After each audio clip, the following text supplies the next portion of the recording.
Raquel Welch. Step into the captivating world of Raquel Welch, a woman whose life story reads like the script of a sweeping Hollywood epic. Born Jo Raquel Tejada on September 5, 1940 in the bustling city of Chicago, Illinois, Welch's journey from humble beginnings to the dazzling heights of stardom is a testament to the power of determination, resilience, and an unquenchable thirst for the spotlight. From an early age, Welch's striking features and captivating presence caught the eye of local modeling scouts. Her raven hair, piercing gaze, and statuesque figure adorned the covers of prestigious magazines, hinting at the meteoric rise that was soon to come. Yet, Welch's ambitions extended far beyond the realm of print. Her sights were set on the silver screen. Her early career featured a variety of roles across film and television as she established herself in Hollywood. In 1964, she made her film debut with an uncredited role in A House Is Not a Home, portraying a hostess. This was followed by another uncredited part as a college girl in Roustabout, starring Elvis Presley.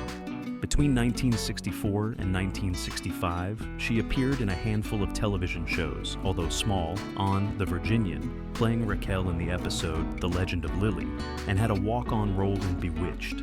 During this period, she also appeared as a presenter on Hollywood Palace, and gained attention through minor modeling and spokesmodeling gigs. In 1965, she was cast in A Swingin' Summer, where she portrayed Jerry and even performed a song on the soundtrack. This marked one of her first credited film roles and provided exposure that helped build her reputation. These initial appearances paved the way for her signing with 20th Century Fox and the major roles that followed. Her breakthrough moment arrived in 1966 when she landed the lead role in the science fiction classic Fantastic Voyage, portraying a scientist's assistant who is miniaturized within a submarine and injected into a human body. The film was both a critical and commercial success. Commanding the screen with effortless grace, this role propelled her to newfound fame, and she quickly became a sought-after leading lady, her name synonymous with Hollywood's golden age. In the following years, Welch continued to dazzle audiences with her unforgettable performances. Her role as the prehistoric beauty in 1 Million Years B.C. solidified her status as an international icon. Though her role in the prehistoric adventure involved minimal dialogue, her portrayal, paired with the now famous fur bikini costume, created a media sensation and cemented her image as a 1960s sex symbol. The image became iconic and was widely reproduced, further propelling her to stardom. Her iconic bikini-clad figure seared into the collective consciousness of a generation. Through the late 1960s and early 1970s, Welch took on diverse roles to broaden her range. Her comedic chops were on display in the 1967 version of Bedazzled, appearing as Lust, one of the 7 deadly sins, leaning into her seductive screen persona, delivering a memorable, sultry cameo. Lady in Cement, 1968. Welch played Kit Forrest opposite Frank Sinatra in this neo-noir film. This role allowed Welch to showcase a more subdued, emotionally nuanced character, balancing her on-screen glamour with a degree of depth. In 1969, she took her role in a different direction with 100 Rifles.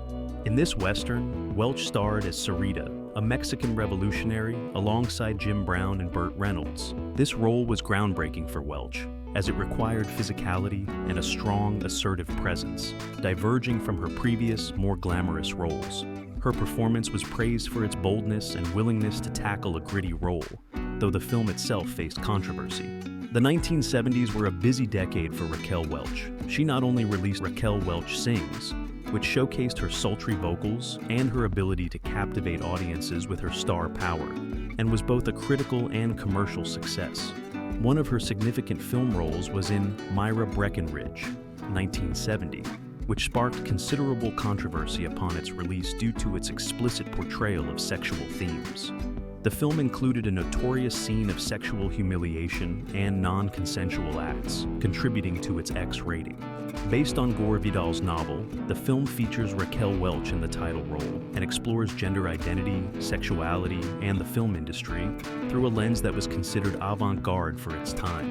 In Hannie Calder, 1971, she became the first female lead in a Western. Kansas City Bomber, 1972, marked a significant turning point in her career, as it allowed her to step into a role that resonated with her personally and professionally. She played the lead character, K.C. Carr, a tough roller derby star navigating the challenges of a male-dominated sport. Welch expressed that this role was fulfilling and empowering, as it provided her with an opportunity to showcase her skills beyond being seen primarily as a sex symbol.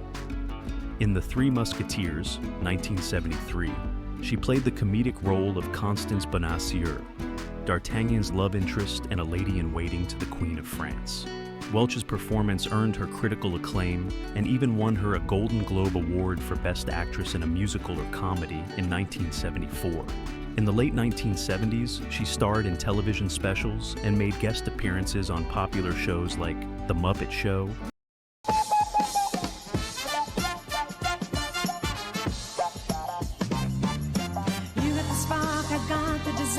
The longer we burn, the higher the fire. Baby, take my heart, I want you to have it. And Mork and Mindy, where she played Captain Nirvana in a two-part episode titled Mork vs. the Necrotons. Throughout the 1980s, Raquel Welch experienced both professional shifts and personal transformations that defined her career and public persona. Welch was controversially dismissed from the film adaptation of Cannery Row, which led to a legal battle and a $10 million breach of contract settlement, later remarking that the outcome was not what she desired, stating, "Since that time, I've never starred in a major motion picture." The 1984 film Right to Die is a drama about a woman confronting a terminal illness. The emotional depth of the role was significant for her.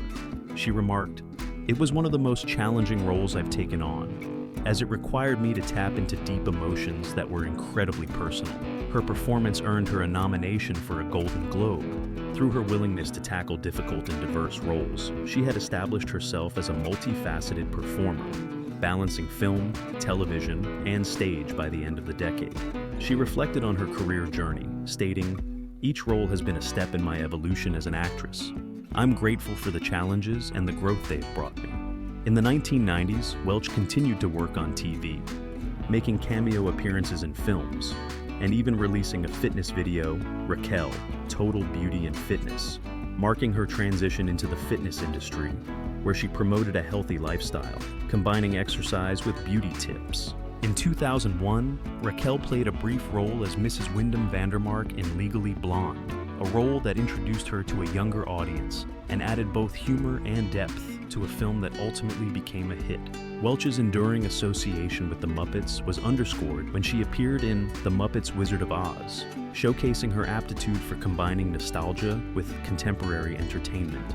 Welch attracted considerable media attention with the release of her memoir titled Raquel Beyond the Cleavage, which offered fans a glimpse into her personal life and professional journey, also writing about the conflict between her image as a glamorous sex symbol and her desire to be recognized for her acting talent. She recalls moments where she felt typecast and struggled against the limitations placed on her by the industry.